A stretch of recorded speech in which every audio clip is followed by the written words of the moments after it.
Healthy cook ప్రేక్షకులకందరికీ నమస్కారములు. ఈరోజు నేను టేస్టీగా, స్వీటీగా, స్పాంజీగా రసగుల్లాలను ఎలా తయారు చేయాలో చూపించబోతున్నాను.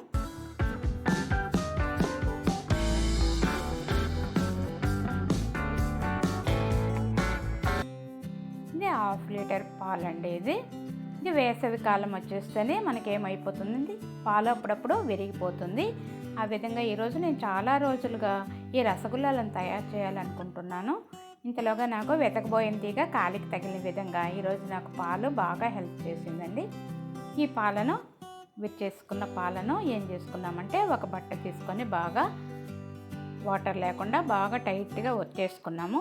పొడి పొడిగా అయిపోయే వరకు బాగా ఒత్తేసుకున్న తర్వాత మనము ఇప్పుడు సాఫ్ట్గా ఒక ముద్దలాగా తయారు చేసుకుంటామండి. ఇప్పుడు విరిగిన పాలే కాదండి, మనం పాలు విచ్చేసుకోవాలంటే ఏం చేసుకోవాలంటే మనం ఎప్పుడు కావాలంటే అప్పుడు తయారు చేసుకోవచ్చును. అలాంటప్పుడు మనము నిమ్మరసం పిండినట్లయితే మనకు పాలు విరిగిపోతుంది. తర్వాత మనము ఈ విధంగా తయారు చేసుకోవచ్చును. ఇప్పుడు చూడండి, నైస్గా మనం ఏం చేసుకుంటామంటే మెత్తని ముద్దలాగా ఈ విరిగిన పొడినంతా కూడా మనము ముద్దగా తయారు చేసుకుంటున్నాము.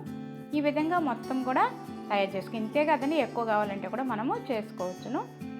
ఇప్పుడు మనము ఈ సాఫ్ట్గా అయిన ముద్దను చిన్న చిన్న ఉండలుగా తయారు చేసుకుంటాము. ఇంకా మనకు కావాల్సిన సైజులో కూడా చేసుకోవచ్చును. పెద్దవి చిన్నవి అనేది మనం తయారు చేసే విధానాన్ని బట్టి ఉంటుంది. ఈ విధంగా అన్నీ కూడా తయారు చేసి ఉంచుకుంటాము. ఇది నాకు దాదాపు 12 మీడియం సైజు బాల్స్ రెడీ అయ్యింది. ఇప్పుడు రసగుల్లా బాల్స్ రెడీ అయిపోయిందండి. ఇప్పుడు మనము 1 కప్పు షుగర్ తీసుకొని అందుకు సరిపడే విధంగా 2 కప్పుల వాటర్ వేసుకున్నాము.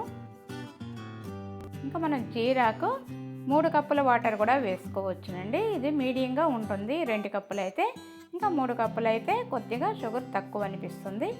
ఇప్పుడు బాగా ఉడకనిచ్చేసుకుంటాము. హై ఫ్లేమ్లో పెట్టుకొని ఉడకనిచ్చేసుకుంటాము. ఇప్పుడు యాలకులు ఒక 3 దంచి వేసేసుకున్నాము. బాగా ఉడుకుతుంది కదండి. ఉడికిన తర్వాత ఏం చేసుకుంటామంటే మనం రెడీగా చేసుకున్న ఈ రసగుల్లా బాల్స్ అంతా కూడా ఒక్కొక్కటిగా వేసేసుకుంటున్నాము. ఇప్పుడు వేసేసి ఇప్పుడు హై ఫ్లేమ్లోనే ఉంది కదండి, బాగా అన్నీ కూడా వేసేసుకొని దాదాపు 20 నిమిషాల పాటు ఇప్పుడు మూత పెట్టిన తర్వాత మనము కొద్దిగా మంట తగ్గించుకుంటాం మీడియం ఫ్లేమ్లోకి.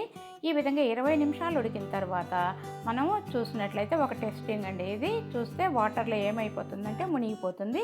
మునిగినట్లయితే ఏమైనట్టు బాగా ఉడికిపోయినట్లు స్టవ్ ఆఫ్ చేసుకొని బాగా చల్లారనిచ్చుకుంటాము. ఊరేదాకా 1 నుంచి 1.5 గంట వరకు బాగా ఊరనిచ్చేసిన తర్వాత మనము తీసేసుకొని సర్వ్ చేసుకోవచ్చును. చూసారా, బాగా రెడీ అయిపోయింది. చూడండి ఎంత స్పాంజీగా రెడీ అయిపోయింది రసగుల్లా.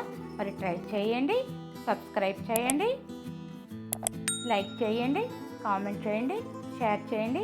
Thanks for watching.